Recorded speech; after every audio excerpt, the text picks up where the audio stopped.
కొన్ని మిగతా YouTube channels లెక్క నేను కూడా సినిమా హీరో హీరోయిన్లు వాళ్ళ రూమర్స్ మీద లేకపోతే వీళ్ళ జీవితంలో ఏం జరుగుతుంది వాళ్ళ జీవితంలో ఏం జరుగుతుంది అనే విషయం చెప్పి సమాజానికి అవసరం లేని విషయాలను చూపించి వ్యూస్ సబ్స్క్రిప్షన్స్ వచ్చే విధంగా చేసుకోవచ్చు. కానీ నా ఉద్దేశం అది కాదు. సమాజంలోని యువతకు ఉపాధి దొరకాలి.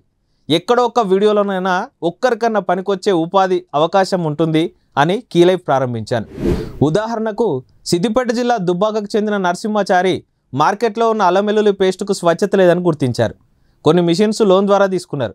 అల్లం వెల్లుల్లి పేస్ట్ను ఉత్పత్తి చేస్తూ వీడియో ద్వారా మార్కెట్లోకి పరిచయం చేయడంతో ఇప్పుడు అమెరికాకు సైతం ఎగుమతి చేస్తున్నారు.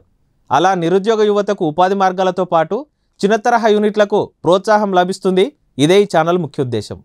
నా ఎంబడి ఒక 100 మంది పడ్డారు. నా ఎంబడి సార్ మేము 20 రూపాయలకి ఇస్తాం పేస్టు, మీరు అల్లం వెల్లుల్లి రా మెటీరియల్ తీసుకెళ్ళకండి, మేము మొత్తం మీకు ఇస్తామని చెప్పి తీసుకెళ్ళి 20 రూపాయలు 30 రూపాయలకు పేస్ట్ ఇస్తామని తీసుకెళ్ళాను. సరే పాని వాళ్ళ ఎంబడి నేను వెళ్ళాను. అక్కడ పోయిన తర్వాత పెద్ద గోడౌన్ ఉంది. అందులో మొత్తం అల్లం లేదు, ఎల్లిగడ్డ లేదు, ఓన్లీ అరటి బోదెలు, బురిగిపోయిన ఆలుగడ్డలు తప్పించి ఏం లేదనలా. అదంతా మిక్స్ చేసి దాన్ని పల్వలైజర్లు వేసి పట్టి గబ్బు వాసన మొత్తం ముక్కు మూసుకొని కూర్చున్నాక నేను వాడంతా మొత్తం పేస్ట్ అంతా చేసి తీసుకొచ్చి నా చేతులు పెట్టిండు. ఏంటంటే ఇది పేస్ట్ అన్నమాట. అల్లం ఏదంటే వెల్లుల్లి లేదంటే ఆ పొట్టు కలిపనిలా పోసి దానిలో తీసుకొచ్చి నాకు చూపిస్తాడు.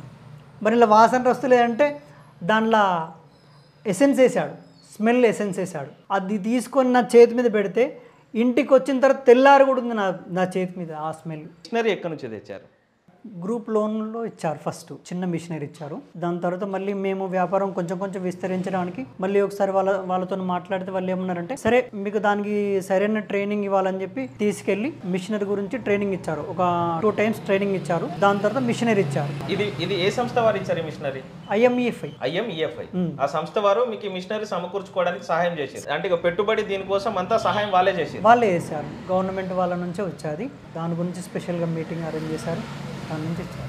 ఈ మిషనరీ అంతా ఎక్కడి నుంచి తెచ్చారు? ఇది గుజరాత్. మిషనరీ మొత్తం గుజరాత్. ఇక రైతుల విషయానికి వస్తే వ్యవసాయం తప్ప వేరే ఆలోచన చేయరు రైతులు. మట్టినే గంధం లెక్క చూస్తారు. కానీ తమ పంటను అమ్ముకునే మార్గం తెలియక దళారులను ఆశ్రయిస్తారు. కష్టపడి పండించిన పంటను వాళ్ళ చేతిలో పెట్టడంతో రైతుల కంటే ఎక్కువ లాభం దళారులు పొందుతున్నారు. అలా రైతు కష్టాన్ని దోచుకుంటున్నారు దళారులు.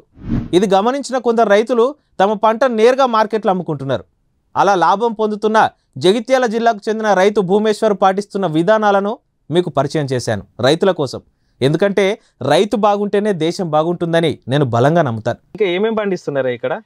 చేపల చెరువుతో పాటు చేపల చెరువు, ఇక మాకు పొద్దుగాల మార్కెటింగ్ ఉంటుంది. కూరగాయలు టమాటా, బెండ, కాకర, ఈ పాలకూర, తోటకూర, గోంగూర, ఇవన్నీ ఆకులు ఒక 2 గుంటల్లో ఆకులు సెట్ చేసుకున్నాము. 2 గుంటల్లో బెండకాయలు, 2 గుంటల్లో టమాటా. అంటే స్టెప్ బై స్టెప్ అన్నట్టు. అంటే మనకున్న భూమిలోనే 30 గుంటలలో ఇవన్నీ 30 గుంటలలో 10 రకాల కూరగాయలు పండిస్తున్నామండి. 30 గుంటలలో 10 రకాల కూరగాయలు పండిస్తూ మార్కెట్ మీరే చేస్తారు? మార్కెట్ మీనే. పొద్దున్న మెట్పల్లి వేస్తాము.